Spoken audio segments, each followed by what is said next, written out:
Arman, please pick up the phone. Arman, please pick up the phone.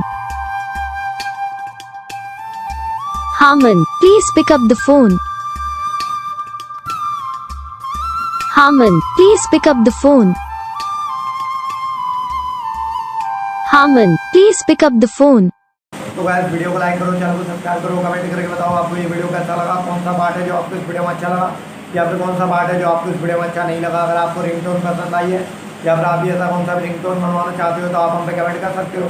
हम आपके लिए ringtone बना के चैनल पर अपलोड कर देंगे। आप वहाँ से इसे ईजिली डाउनलोड भी कर सकते हो। डाउनलोड करने के बाद चैनल को सब्सक्राइब कर लेना। सब्सक्राइब करने के बाद जो बेल आइकन आता है इसे ऑल पर सेलेक्ट कर लेना। देखो उसका फायदा रहता है कि जब भी हम वीडियो डालते हैं तब आप तक वीडियो पहुँच जाता है। यानी कि अगर मैं सरल भाषा में बताऊँ तो आपको पता चल जाता है कि आप